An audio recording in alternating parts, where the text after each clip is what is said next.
Pablo, el judío de Tarso, una de las personas más influyentes en la historia de la humanidad.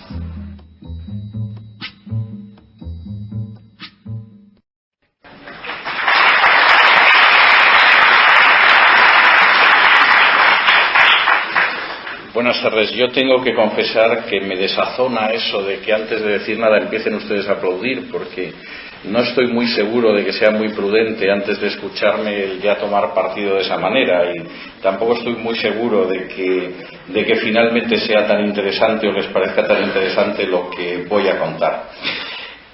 Sí, me parece muy interesante el personaje al que me voy a referir en los próximos minutos, aunque lógicamente la panorámica que voy a hacer sobre Pablo de Tarso es una panorámica forzosamente a vuelo de pájaro, con trazo grueso, porque necesariamente no puede ser de otra manera, y en cualquiera de los casos yo confío en que cualquiera de los hilos sueltos que puedan quedar, que seguramente serán muchos, siquiera en parte pues podamos intentar anudarlos después en el tiempo que tengamos de coloquio.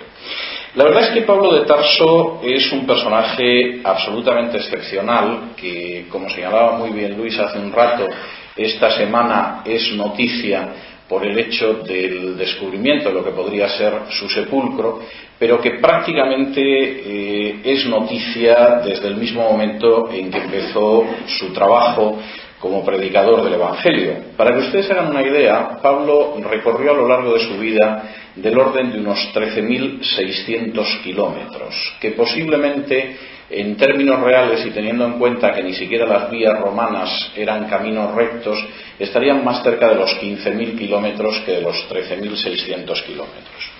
Esto quiere decir que a lo largo de su existencia, una existencia en términos de trabajo misionero tampoco muy larga, en términos reales estamos hablando de algo más de 2 décadas, Pablo recorrió caminando aproximadamente la distancia que hay entre Madrid y Australia, o entre Madrid y el Polo Sur, que como distancia para recorrer efectivamente no está mal, teniendo en cuenta que además tenía que valerse de los medios de comunicación de la época.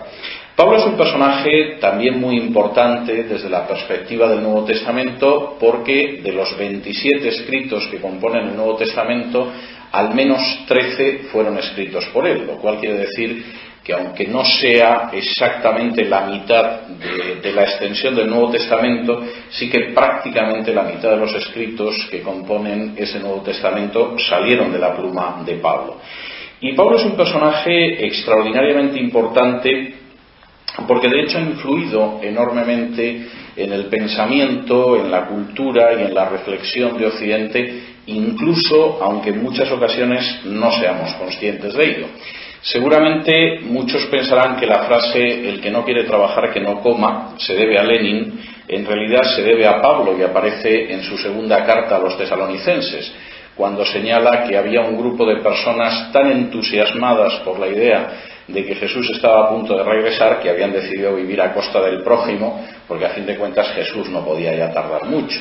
Y evidentemente el apóstol de Tarso contó aquello de que, bueno, pues si no quieren trabajar, en realidad tampoco deberían comer. Por cierto, consejo preñado de sabiduría que yo aplicaría en muchas ocasiones, pero no quisiera desviarme en estos momentos del tema principal. Como yo en realidad tenía que escoger de alguna manera alguna de las muchas facetas de la vida de Pablo para poder hablar de ella en los próximos minutos, lo que voy a intentar, y no deja de ser muy atrevido y muy audaz por mi parte, es de alguna manera resumir lo que serían las líneas maestras del pensamiento de Pablo y del mensaje de Pablo. Y resumirlo sobre todo a partir del que posiblemente sea su escrito más completo. De las 13 cartas de Pablo, la verdad es que podemos encontrar las cosas más diversas. Algunas de las cartas, como por ejemplo la que escribió a Filemón, es un escrito de aproximadamente un folio de extensión, es una carta muy personal, de carácter profundamente íntimo, en la que se interesa por la suerte de un esclavo. Y tenemos otras cartas, como puede ser el caso de las pastorales, las cartas que escribió a Tito y Timoteo, donde Pablo sobre todo está muy preocupado por cómo va a ser la organización de las comunidades cristianas después de su muerte, y hay otras en las que nos encontramos con tratados de teología o simplemente con un intento de responder a lo que eran los problemas de los primeros cristianos. Posiblemente de estas cartas, y no es un punto de vista original mío, yo me atrevería a decir que casi existe un acuerdo universal al respecto, posiblemente el tratado más extenso de Pablo, más cuidado, con más interés realmente en poder exponer su pensamiento de una manera sistemática, es la carta que él escribió a los romanos. La carta que él escribió a los romanos arrancaba además del deseo de ponerse en contacto con una comunidad que no había conocido. Conocía a los Gálatas, a los que escribió la epístola a los Gálatas, conocía a los Corintios, a los que envió 4 cartas, de las que en el Nuevo Testamento solamente tenemos 2, conocía, por supuesto, a los Filipenses o los Efesios, pero curiosamente no había conocido todavía a los romanos. Llevaba años deseando ir a Roma, llevaba años además deseando ir a Roma como paso hacia España, que al estar en el extremo del mundo tenía que ser el último jalón en el que pensaba Pablo para acabar con su obra de predicación del mensaje de Jesús, y en un momento determinado ese Pablo que soñaba algún día con llegar a Roma, aunque seguramente no soñaba llegar como llegó, es decir, cargado de cadenas, decidió escribir a esa comunidad expresándole lo que él pensaba, cómo él veía el mundo y qué era lo que estaba compartiendo, pues desde un extremo del Mediterráneo, él esperaba que hasta el otro extremo del Mediterráneo cuando llegara a España. Y quisiera detenerme en los próximos minutos en estos aspectos, fundamentalmente en 5 aspectos que seguramente tendremos oportunidad de tratar.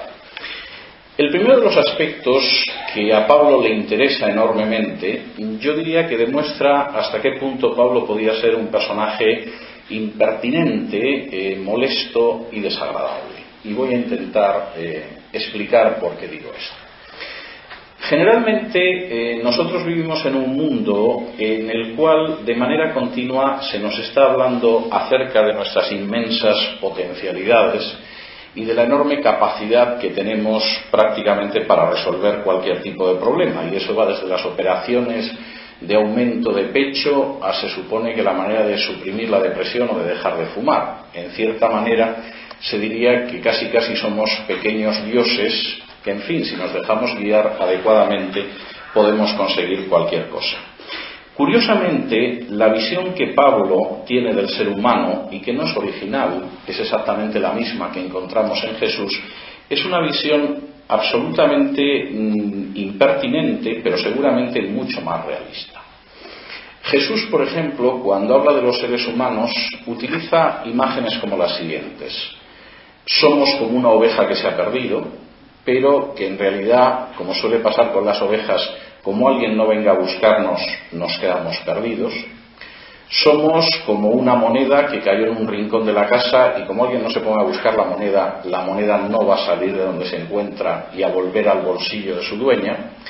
Somos incluso como enfermos que necesitan un médico, y Pablo no utilizaría todas esas expresiones, pero sí utilizaría una expresión que no es tan pictórica y quizá tan hermosa y tan lírica como las que usaba Jesús, pero que son bastante claras. En términos generales, somos personajes que estamos perdidos, que necesitamos que alguien nos encuentre y que además por nuestros propios medios no vamos a salir de la situación en la que estamos.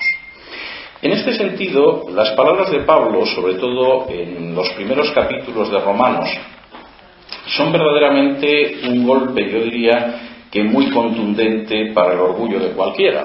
Pablo va sentando en el banquillo a los distintos grupos en que podría dividir a la humanidad. Habla de los judíos que conocían la ley que Dios había dado a Moisés, pero que habían quebrantado, por supuesto, la ley en algún momento de su vida. Habla de aquellos que quizá ni siquiera conocieron esa ley, pero que tenían una ley moral escrita en sus corazones y que también rompieron con esa ley moral. Y en tercer lugar llega a una conclusión. Lo cierto, y cito textualmente a Pablo, es que no somos mejores que ellos porque todos están bajo pecado. Y Pablo todavía es más incómodo a la hora de expresar la situación en la que se encuentra el género humano. De hecho, por si alguien en algún momento le pudiera objetar a Pablo que en última instancia quizás si uno es un buen chico efectivamente tiene posibilidad de cumplir la ley y salir de su situación espiritual, que no es muy boyante, Pablo hace la siguiente afirmación en el capítulo 3 de Romanos, versículos 19 en adelante. Pero sabemos que todo lo que la ley dice, lo dice para los que están bajo la ley, para que toda boca se cierre y todo el mundo quede bajo el juicio de Dios, ya que por las obras de la ley ningún ser humano será justificado delante de él, porque por medio de la ley es el conocimiento del pecado. La visión de Pablo es tremendamente audaz. Uno podría pensar que quizá si pudiera ir sumando puntos en el cumplimiento de la ley de Dios, en un momento determinado, pues quizá ganaría el bingo de la salvación o algo parecido. Pero la idea de Pablo es totalmente distinta.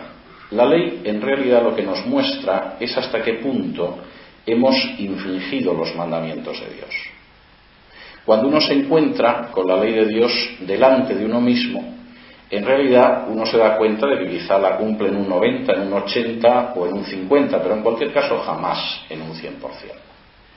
Y lo que eso nos muestra es que realmente, en todo caso, la ley hace que tengamos que callarnos porque finalmente, en cierta medida, en mayor o menor proporción, la hemos quebrantado. Jesús, que tenía un especial talento lírico, del que seguramente Pablo carecía, hubiera dicho que esto es estar enfermo, en un sentido espiritual, y necesitar un médico, que esto es estar perdido como una oveja, que esto es encontrarse en una situación de extravío totalmente imposible de salir por nuestros propios medios, como le pasa a una moneda que se cae, o que incluso nuestras vidas en mayor o menor medida se parecen a la de un joven crápula que es el protagonista de la parábola del hijo pródigo. Aquel que, pudiendo haber hecho todo lo que podía haber hecho bien, sin embargo decidió malbaratar y despilfarrar su vida. Y en este sentido, insisto, tanto Jesús como Pablo parten de una visión que no es precisamente halagadora para nuestra vanidad, pero que seguramente es bastante ajustada a la realidad. Estamos en una situación en la que nos guste o no nos guste reconocerlo, dependemos ciertamente de la ayuda de Dios para poder salir de nuestra situación espiritual, que evidentemente no es igual en unos casos que en otros, que evidentemente en unos casos puede ser más grave que en otros, pero que en cualquier caso nos sitúa ante una situación de culpabilidad, terrible palabra, universal. El segundo aspecto que Pablo desarrollaría en su mensaje es un aspecto que también encontramos en Jesús. Y en este sentido, toda esa idea de que Jesús era una especie de rabino plácido y tranquilo y Pablo inventó después el cristianismo, reconozco que para vender libros no está mal, pero no se corresponde en absoluto con la realidad. El acuerdo entre lo que decía Jesús y lo que decía Pablo en ese sentido es tremendo. ¿Y cuál es el segundo aspecto? El segundo aspecto es que aunque en realidad no merecemos en absoluto que nadie nos eche una mano en la situación en la que estamos, lo cual, insisto, de nuevo es bastante ofensivo para esa visión que generalmente tenemos, posiblemente el mejor negocio del mundo sería comprarnos por lo que valemos y vendernos por lo que creemos que valemos. Precisamente en ese momento Pablo y Jesús enseñan algo que es tremendamente interesante. En la situación en la que nosotros estamos, Dios viene a buscarnos.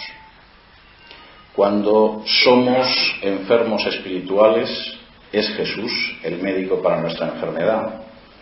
Cuando nos comportamos exactamente igual que una oveja que se ha perdido y no tiene la menor idea de cómo regresar al redil, es Jesús el pastor que va a buscarnos. Y cuando somos como una moneda extraviada que jamás regresaría al bolsillo de su dueño, Jesús es como una ama de casa diligente que se pondría a barrer y a poner todo patas arriba hasta que encuentra la moneda y se lo cuenta a las vecinas porque ha vuelto a aparecer. Y en ese sentido, la idea de Pablo es también bastante clara.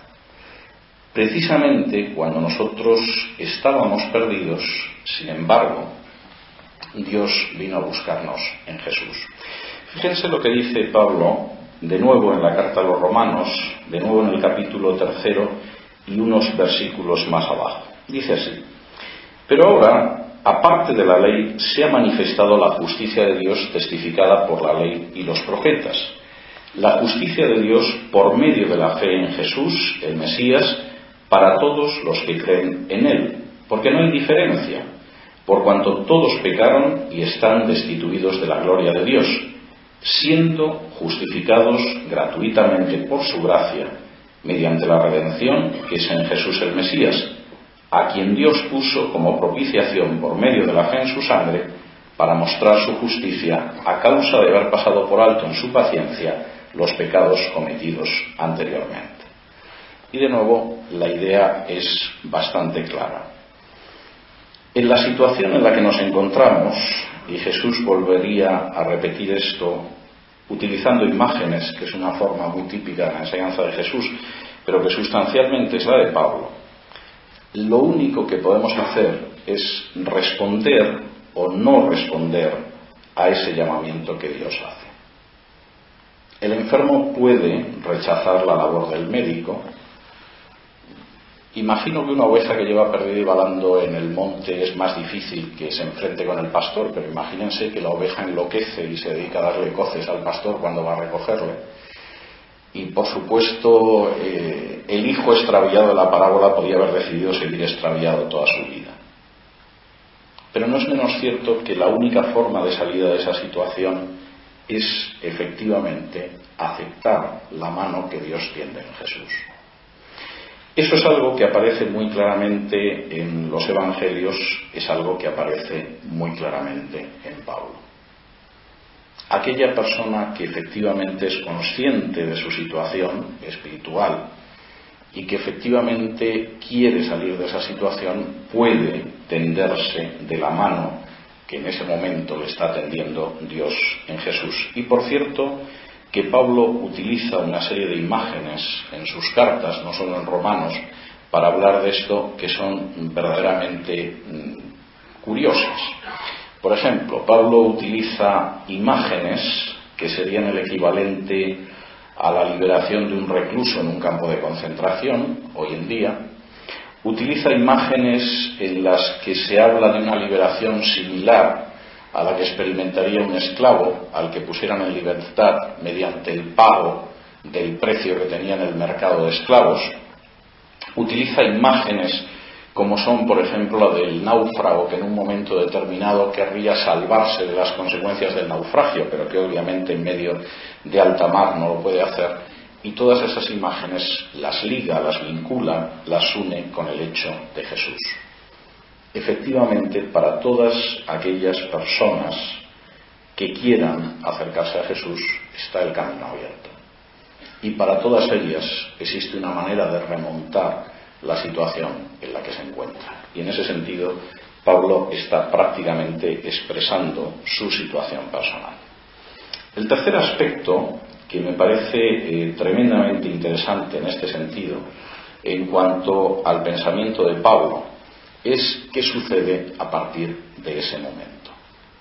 En términos generales, para mucha gente, la idea de la salvación o de encontrarse en una situación correcta con Dios viene a ser algo así como yo obtengo los suficientes puntos o me porto de la manera suficientemente buena y en un momento determinado Dios decide si me otorga o no me otorga el estar a su lado por los siglos de los siglos. Pero la visión en Pablo y en Jesús es distinta. Todos estamos perdidos. Dios nos ofrece la posibilidad de obtener esa salvación y lo que viene a continuación es una nueva vida, no para llegar a salvarse, sino porque uno ya ha sido salvado al adherirse a Jesús. Y en este sentido quisiera decir que, por ejemplo, en el caso de Romanos, las imágenes que Pablo utiliza son enormemente hermosas. Habla, por ejemplo, de la imagen de cómo uno pasa de la muerte a la vida, habla de la imagen de cómo uno ha estado viviendo según criterios humanos y de pronto empieza a vivir según los criterios del espíritu.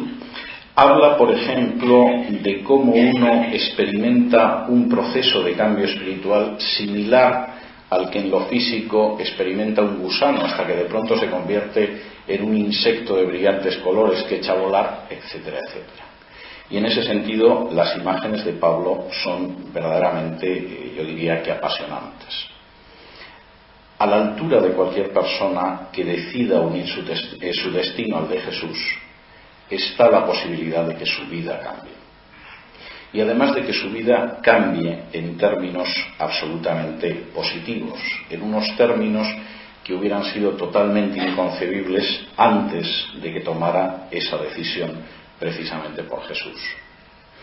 El cuarto aspecto de la visión de Pablo, que me parece enormemente interesante, es que además Pablo cree en una esperanza de futuro. Y posiblemente este es uno de los aspectos en los que su pensamiento resulta más sugestivo hoy en día, en unos momentos en los que es bastante dudoso que la gente crea que hay algo después de esta vida, mucha gente, es precisamente algo totalmente sugestivo. Si ustedes se dan cuenta, el pensamiento de Pablo, que es realista, al mismo tiempo está cargado de un enorme optimismo. Primero, todos estamos perdidos y no podemos hacer nada por salir de esa situación. Segundo, Dios ha venido a buscarnos en Jesús y podemos salir de esa situación si creemos en Jesús. Tercero, hay la posibilidad de vivir una vida totalmente distinta. Cuarto, esta vida no es todo lo que hay. Y en ese sentido, el mensaje que aparece en Pablo, de nuevo, es extraordinariamente interesante. Por supuesto, Pablo lo fundaba en su propia experiencia de cómo se había encontrado con Jesús en el camino de Damasco, pero lo cierto es que su visión de la vida es una visión absolutamente optimista porque cree que el amor de Dios va mucho más allá de la barrera de la muerte. Fíjense, por ejemplo, en la manera en que Pablo habla de esto en el capítulo 8 de su carta, cuando está hablando de que en esta vida a veces hay dificultades y, por supuesto, existe una dificultad última por la que todos vamos a pasar, independientemente de lo felices que seamos en esta existencia, que es la muerte. Y dice lo siguiente en Romanos 8, versículos del 31 en adelante. ¿Qué pues diremos a esto? Si Dios está por nosotros, ¿quién contra nosotros? El que no eximió ni a su propio Hijo, sino que lo entregó por todos nosotros, ¿cómo no nos dará también con él todas las cosas? ¿Quién es el que condena? Jesús es el que murió y también el que resucitó y el que además está a la diestra de Dios y el que intercede por nosotros. ¿Y qué nos separará del amor de Jesús? La tribulación, la angustia, la persecución, el hambre, la desnudez, el peligro, la espada.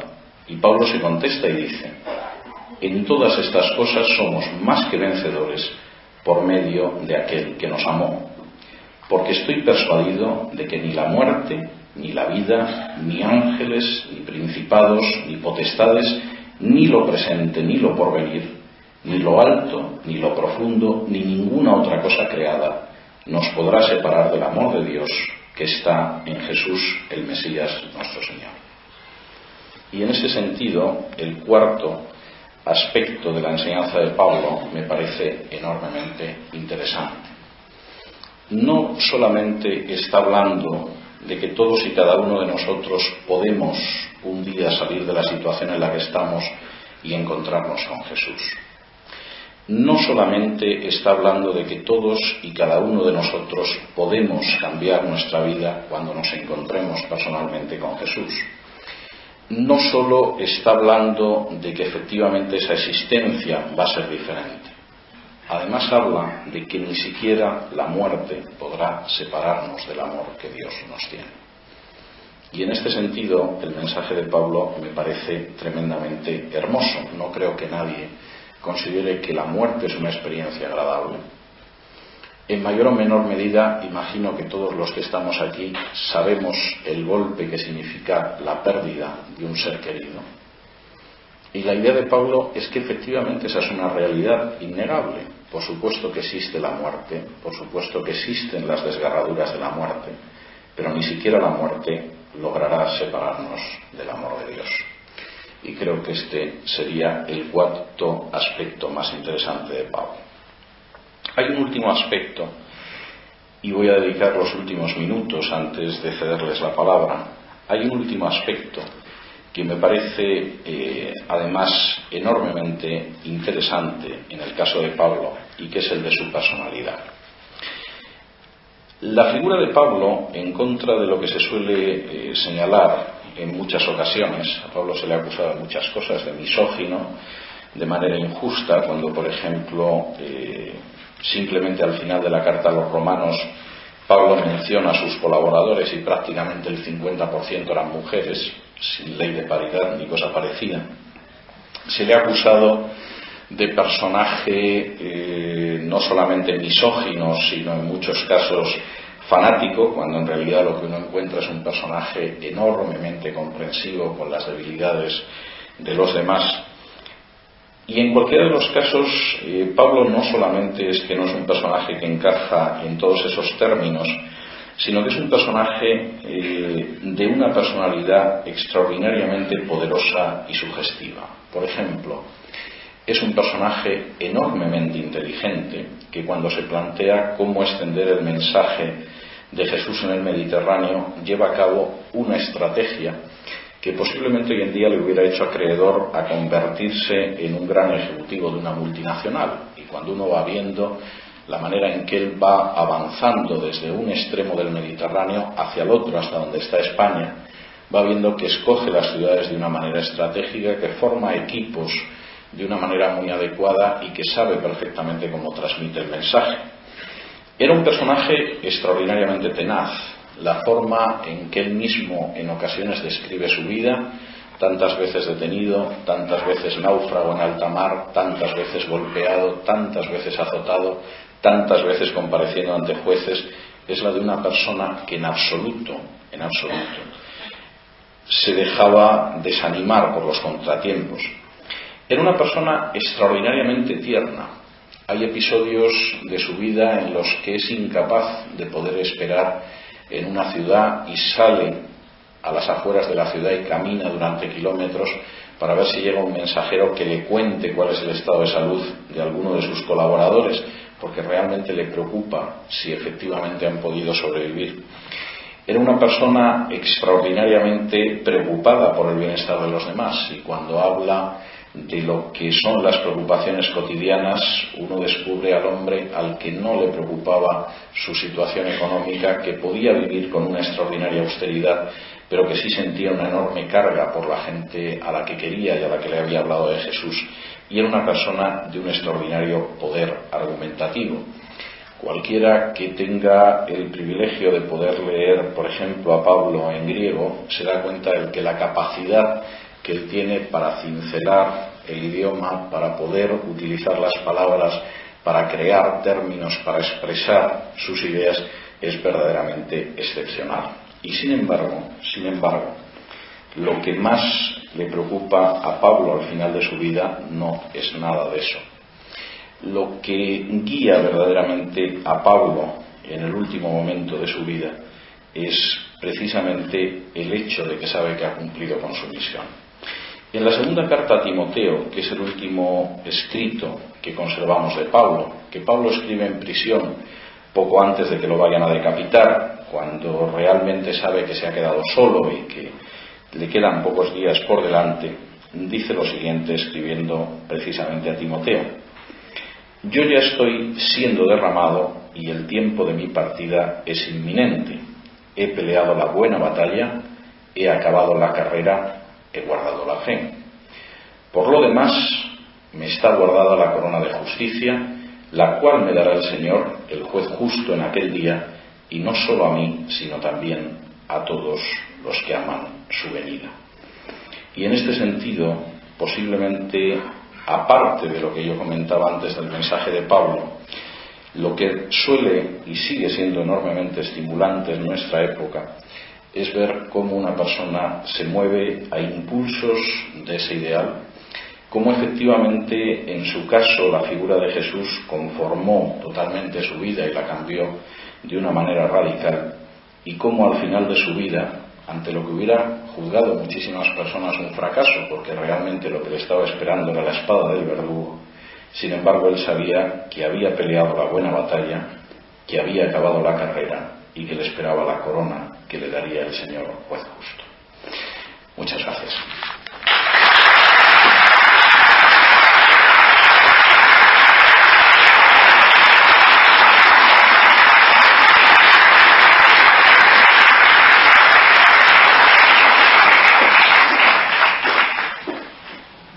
Y yo creo que tenemos un tiempo para preguntas, si quieren ustedes comentar cualquier cosa. Has aludido durante tu conferencia a dos puntos que a mí me interesan mucho, como es la justificación de la fe. Y mi pregunta es que los cristianos, a pesar de que ya hemos llegado a un acuerdo con la justificación de la fe, ¿por qué seguimos separados?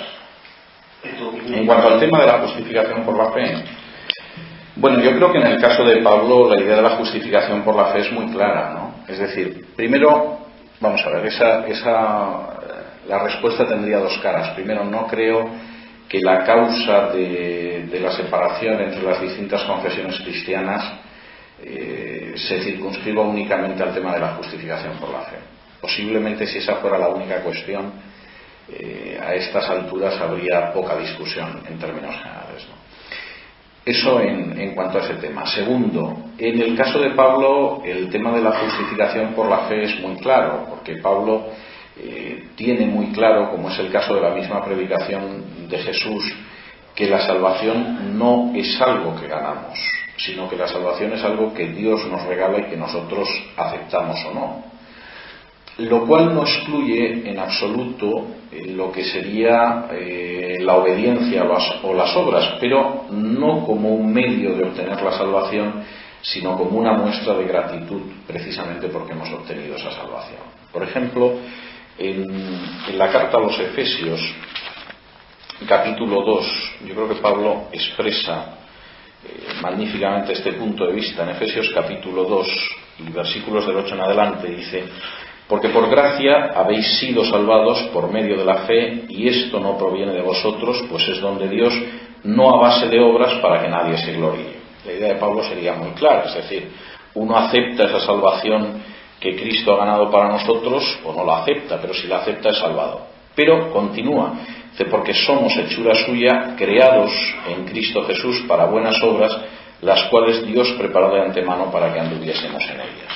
Es decir, nunca podemos pretender que nosotros podemos pagar o adquirir o ganar lo que hizo Jesús en la cruz por nosotros.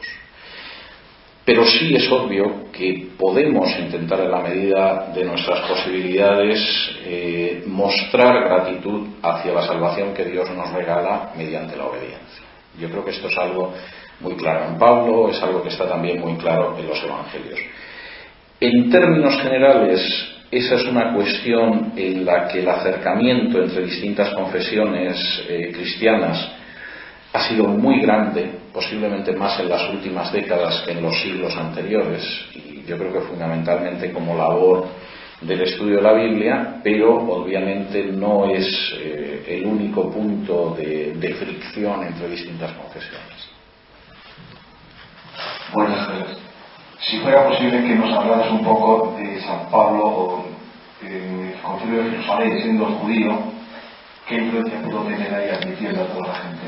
Sí, yo creo que la verdad es que Pablo, propiamente en el denominado Concilio de Jerusalén, no tiene ninguna influencia. La decisión es una decisión que toma sobre todo Santiago, precedido por Pedro. Es decir, por contar un poco, poner a toda la gente que está presente en antecedentes de ese Concilio de Jerusalén. El Concilio de Jerusalén tiene lugar en torno al año 49-50 después de Cristo, y es una reunión que se produce en Jerusalén porque dentro del seno del cristianismo se ha operado un cambio que no había existido hasta entonces. Es decir, los primeros cristianos son en su totalidad judíos.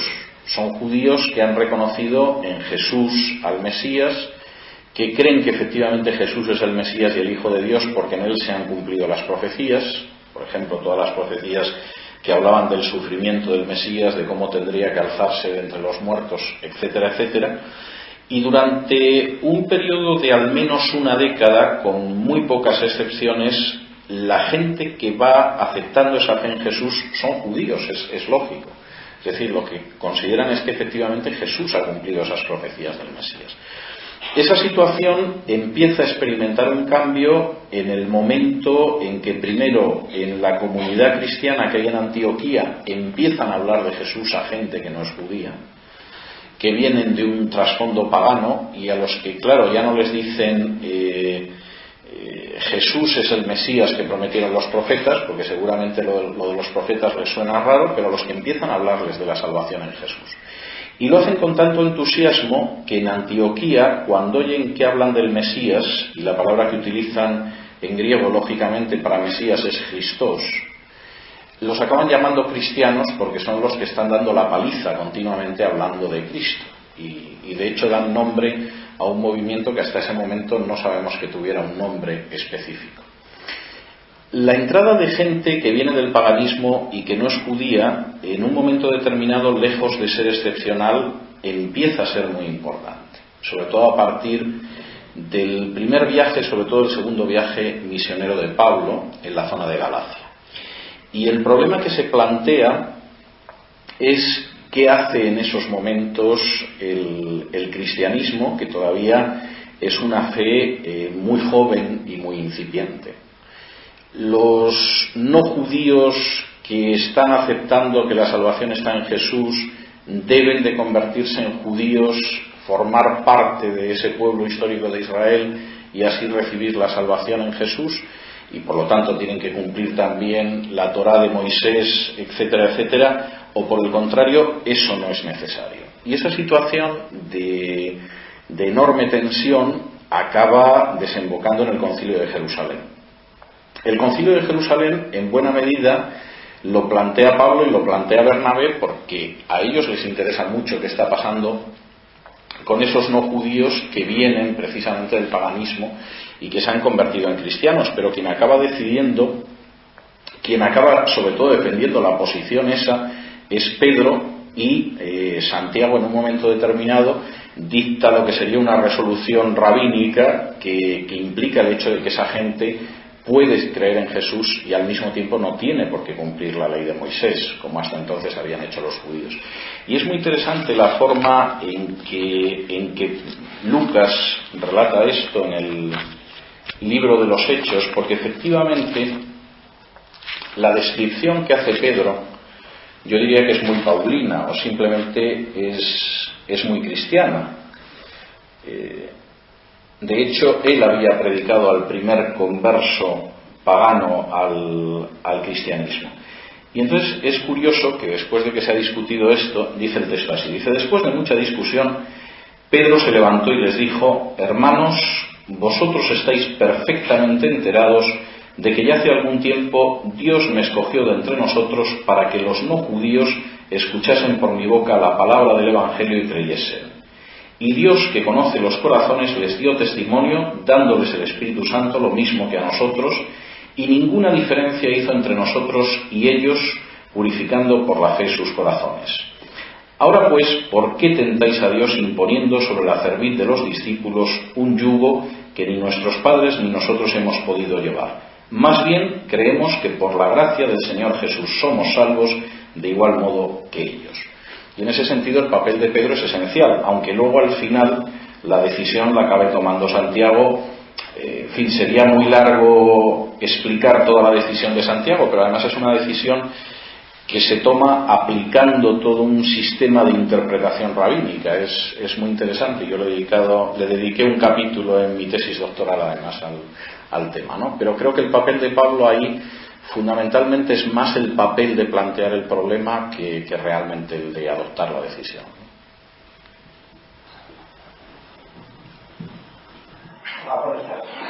He estado leyendo recientemente el libro suyo del Evangelio Q. El documento Q, sí. El documento Q, el primer Evangelio. Y ese es un documento que no existe. Sí, no deja de ser una hipótesis y yo tengo dudas sobre ella. Entonces la pregunta ahora me pareció que la carta de Pedro existe. Sí. Yo quería saber si efectivamente, físicamente, todas las epístolas están en algún sitio y accesibles para estudiar el tema. Sí, vamos a ver, hay una enorme diferencia entre una cosa y otra. El documento Q es una hipótesis sobre la que yo en estos momentos tengo considerables dudas. Es decir, no digo que la haya rechazado del todo, pero tengo dudas. Y, por resumir la hipótesis, supuestamente el documento Q recibe el nombre de Q porque Q es la inicial de Quelle, que es fuente en alemán, y entonces se supone que hubiera podido ser un documento que no se ha conservado, pero en el cual se habría recogido una colección de enseñanzas de Jesús que aparece luego reproducidas por el Evangelio de Mateo y el Evangelio de Lucas, por hacer el cuento corto, como dicen en Cuba. A mí esta hipótesis me parecía bastante posible cuando yo escribí el libro del documento Q allá por el año 91. Es decir, el libro que usted ha leído es una reedición de un libro mío de hace 15 años. No estoy tan seguro en estos momentos.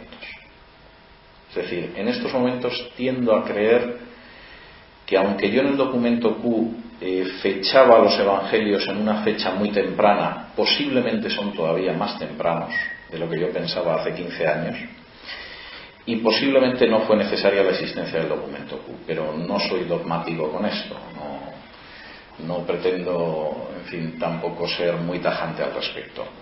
En el caso de los documentos del Nuevo Testamento es algo totalmente distinto.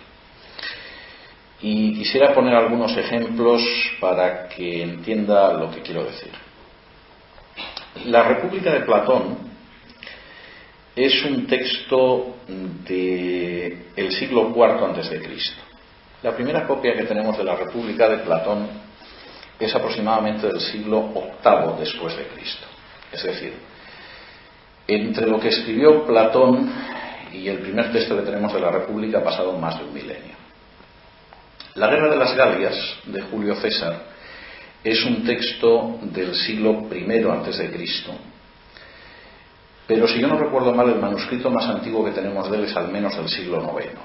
Estaríamos hablando casi de 1000 años de distancia entre la Guerra de las Galias y el primer manuscrito que tenemos de la Guerra de las Galias.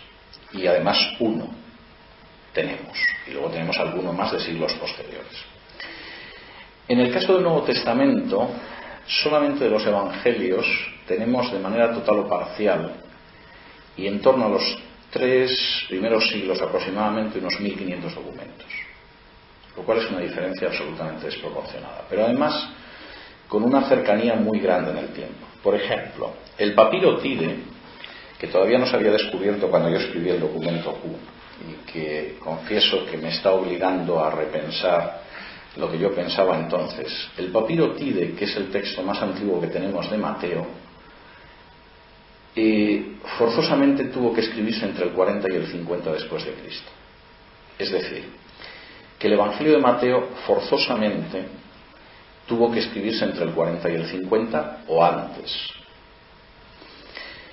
El papiro John Rylands, que es del Evangelio de Juan, es un papiro en torno a la última década del siglo I después de Cristo. Aunque yo personalmente creo que hay muchas razones para pensar que el Evangelio de Juan es varias décadas anterior. Ahora, lo que quiero decir con esto es, primero, que sí tenemos los textos, que la abundancia que tenemos de los textos del Nuevo Testamento no tienen comparación con otros textos de la Antigüedad que nunca se nos ocurriría cuestionar. A nadie se le ocurre cuestionar el texto de la Guerra de las Galias. Y que además están mucho más cercanos en el tiempo los manuscritos que tenemos que los de cualquier otro texto de la Antigüedad. Y en ese sentido es algo verdaderamente excepcional. Estamos hablando de la historia de la Antigüedad, cuando obviamente ni existía la imprenta, ni existían fotocopiadoras, ni impresoras, ni cosa parecida. Esa relación con la primera pregunta. Si Dios nos ha salvado a través de Cristo, parece que nos habla condicionalmente a que aceptemos o no esa situación. Sí. ¿Qué pasa con las personas que no han oído hablar de Cristo en la cultura de hoy día? Es decir, en la cultura de siempre, en otras culturas, en el pasado, presente o futuro. Hoy día, vamos a decir que se puede conocer a Cristo, pero se puede conocer como una figura. Se mete uno en internet, se pone a Jesucristo y puede tener millones y millones de referencias. Pero igual que si uno pone, ¿y qué hago yo para planchar la ropa? Pues también da una cantidad de referencias. ¿Cómo se puede adherir a algo, digamos, que le llevaría a una persona, si quiere adherirse a, no todo tiempo, sino primero posibilidades, segundo descartar otras posibilidades, etc. ¿Y eso qué influencia o qué incidencia tendría en lo que vulgarmente llamamos la salvación? Muchas gracias. Bueno, yo tengo que darle las gracias porque francamente me considero a mí dotado de una capacidad que confieso que no tengo. No solo es que hace muchos años que dejé de llevar la contabilidad de Dios en cuanto al número de los que se salvaban, cosa que, en fin, dejé de hacer con enorme placer, sino que es que además la cuestión que usted plantea ha tenido explicaciones diversas, variadas y en algún caso ingeniosas a lo largo de 20 siglos del cristianismo. Pero si me permite la impertinencia de responder a la pregunta como creo que seguramente haría Jesús, y digo esto porque acabo de escribir una cosa al respecto y creo que es así. La cuestión importante no es exactamente qué pasará con esa gente.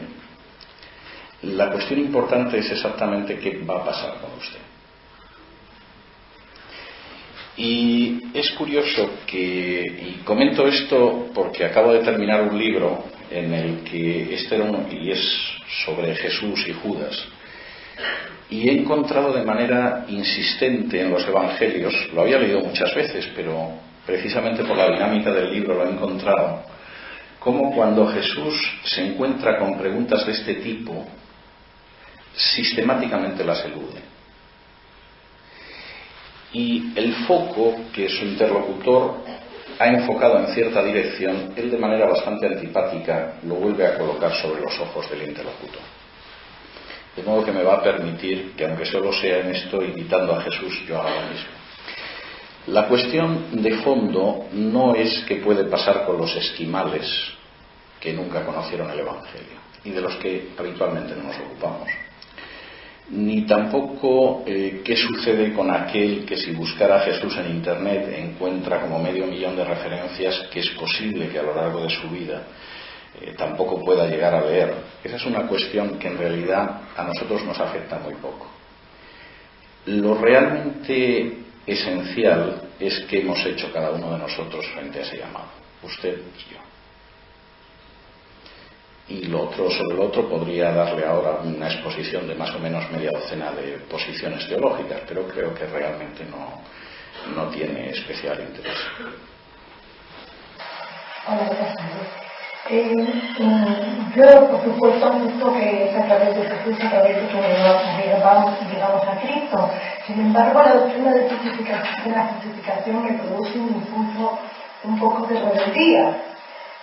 No porque no piense que realmente Dios es el que me tiende la mano para acercarme a Él, sino porque considero que Dios debe encontrarse quizá muy incómodo, rodeado de personas que a lo mejor están al lado de Él simplemente pues porque Él ha querido, sin ningún mérito por parte de ellas.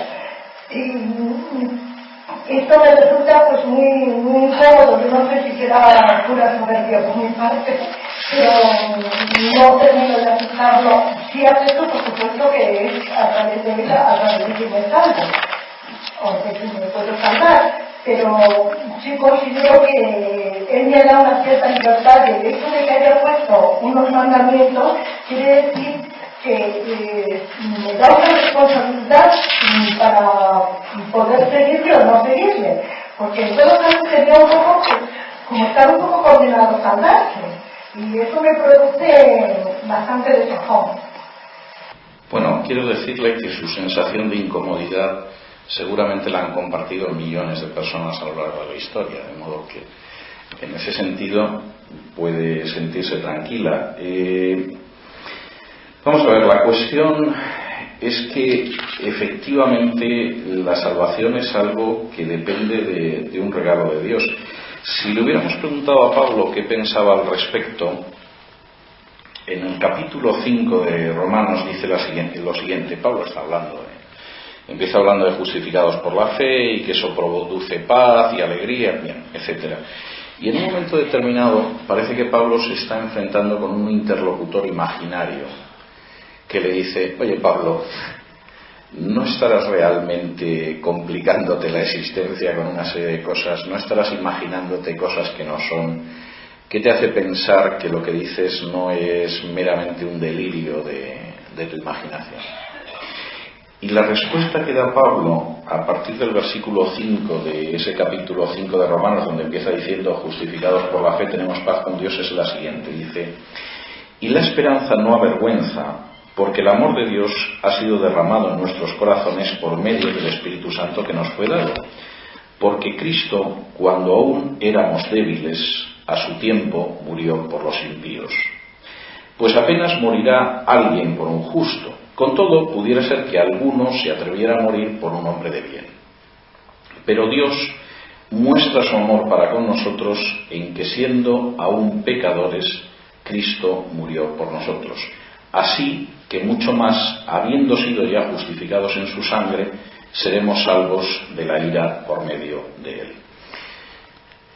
Esto yo reconozco que es antipático y molesto, pero la idea de Pablo en ese sentido es bastante claro. Dios no nos ha querido porque somos buenos, sino a pesar de que estamos separados de él. Y el amor de Dios se manifiesta no en el hecho de que, viendo que somos buenos chicos en el fondo, Jesús ha muerto por nosotros en la cruz, sino en el hecho de que, a pesar de que nuestras acciones han abierto un abismo mayor o menor entre Dios y nosotros, sin embargo, Dios nos amó, se encarnó y murió en la cruz por nosotros. Ahora, eso en absoluto excluye el hecho de vivir una vida de acuerdo con los mandatos de Dios. Yo diría que esa es la base para vivir de esa manera. Y es la base porque en última instancia no actuamos mirando lo que podría ser la meta de nuestras buenas obras, sino que nuestras buenas obras son el fruto de lo que sabemos que Dios ha hecho ya por nosotros. Es decir, en absoluto quedan excluidas, simplemente la motivación es distinta. Incluso, permítame darle otro rizo al rizo. Si realmente nuestra salvación dependiera de lo que nosotros tenemos que hacer, yo creo que en algún momento, por lo menos en algunos momentos, seguramente abrigaríamos la duda de si estamos haciéndolo bastante, o exactamente cómo medimos lo que tenemos que hacer para alcanzarlo. Tal y como aparece en el caso de Pablo, pero es lo mismo que aparece en el caso de Jesús, la salvación es algo que Dios nos ha dado, no porque sea de poco precio, porque costó la muerte de Jesús en la cruz.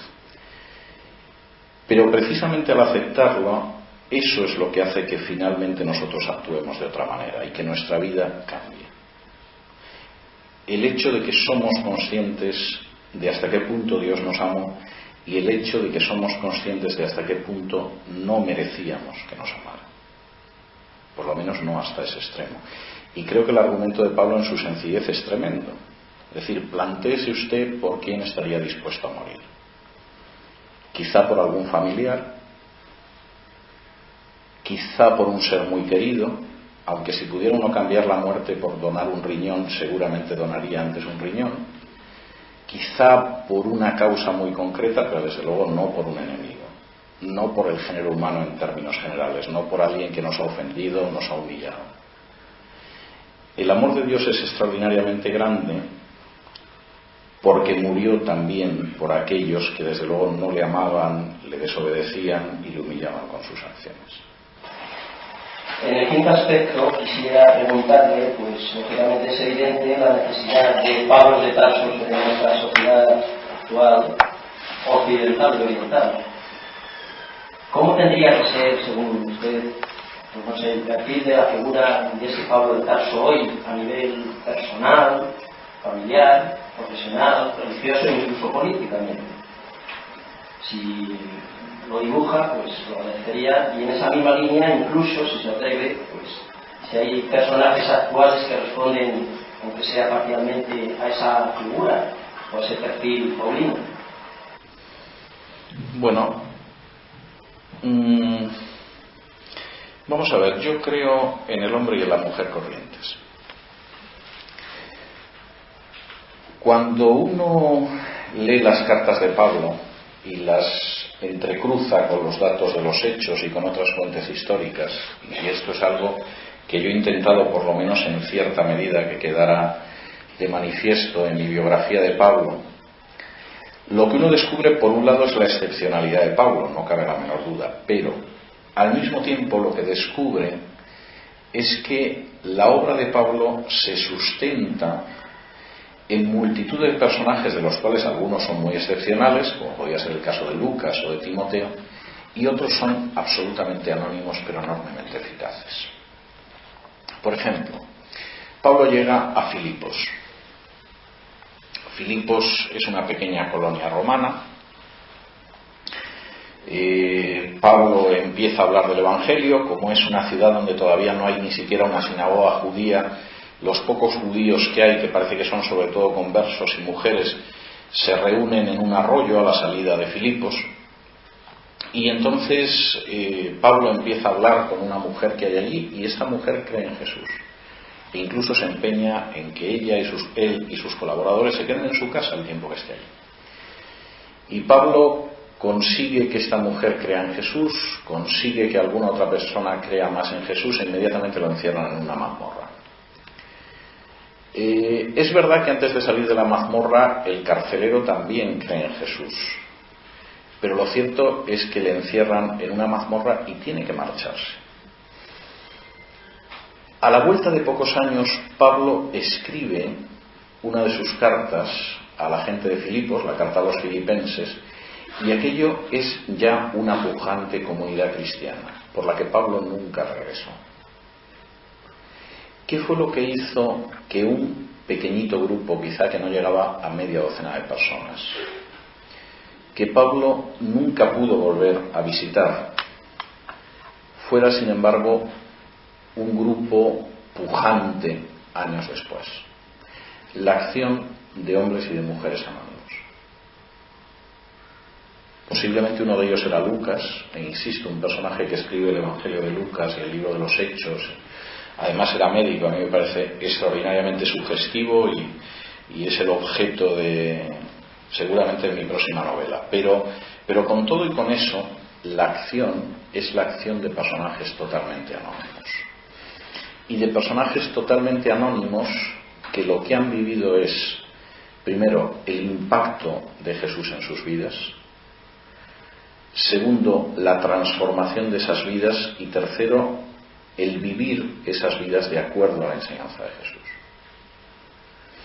Estoy citando el caso de Filipos porque me parece que es un caso casi paradigmático, pero podría multiplicar esto prácticamente por casi todas las comunidades que va creando Pablo. En la mayoría de los casos se pudo quedar muy poco tiempo. Se quedó bastante tiempo en Éfeso, estuvo algo más de tiempo en Corinto, pero por regla general el trabajo de gran crecimiento que se produce se lo debemos a gente anónima.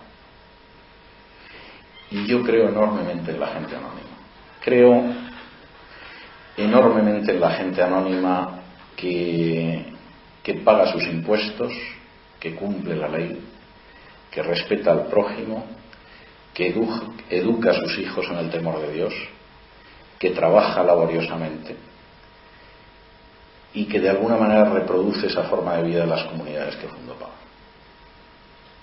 Y no sé si esto responde a su pregunta, pero realmente es la respuesta que yo quería darle. Muchísimas gracias por todo.